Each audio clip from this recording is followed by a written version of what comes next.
The royal court of Hastinapura echoed with silence after the fateful dice game.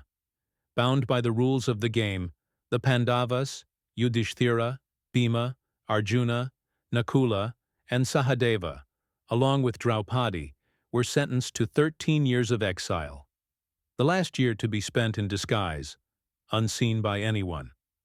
If discovered in that final year, the exile would be repeated.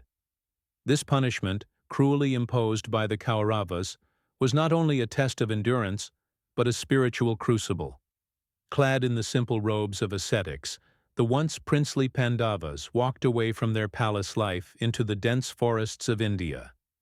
What awaited them were wild terrains, scorching sun, hunger, and constant danger, not only from beasts, but from rakshasas, spies, and jealous kings. Yet, through it all, they remained anchored in Dharma, driven not by vengeance, but by the hope of eventual justice. The forest became their home, but it was not a place of rest. Bhima encountered and defeated many powerful rakshasas, while Arjuna went on a quest to acquire divine weapons.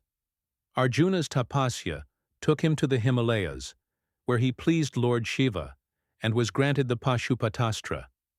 He also received weapons from Indra, Varuna, Yama, and others, each to be used only when absolutely necessary, and each demanding spiritual discipline.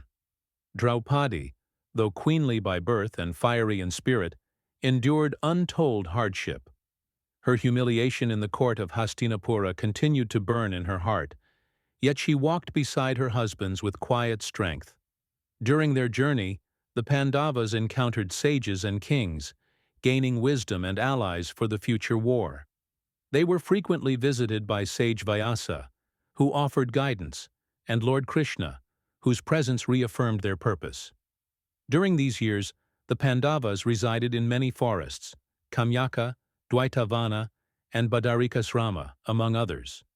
They also spent time at sacred sites like Kurukshetra, Naimisharanya, and Prayag.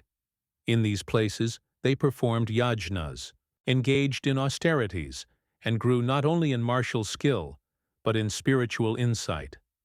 Among the most symbolic moments of their exile was the episode of the magical lake, where a mysterious voice tested the wisdom of the Pandavas. Yudhishthira's answers to the celestial being, who was none other than his father Yama in disguise, showcased the depth of his dharma and intellect. As a reward, all his brothers, who had previously fallen lifeless for disobeying the voice, were restored. As the 12th year ended, the final challenge approached, the 13th year of Agyatwas, or living incognito. The Pandavas chose the court of King Virata as their refuge. Yudhishthira became a royal advisor. Bhima worked in the kitchen. Arjuna took the role of a dance teacher. Nakula and Sahadeva managed horses and cattle, and Draupadi served as a maid. It was a year of humility, adaptation, and near discoveries, but they prevailed. The exile ended as it had begun, with resolve and silence. The Pandavas had endured hunger, betrayal, and separation from the world they once ruled. But through it all they had grown, not only as warriors, but as individuals destined for a greater cause. Their return would mark the beginning of a call for justice and the slow march toward the great war of Kurukshetra. If you enjoyed this story, don't forget to like, share, and subscribe to Mythology Medley. Click the bell icon for more such amazing mythological content.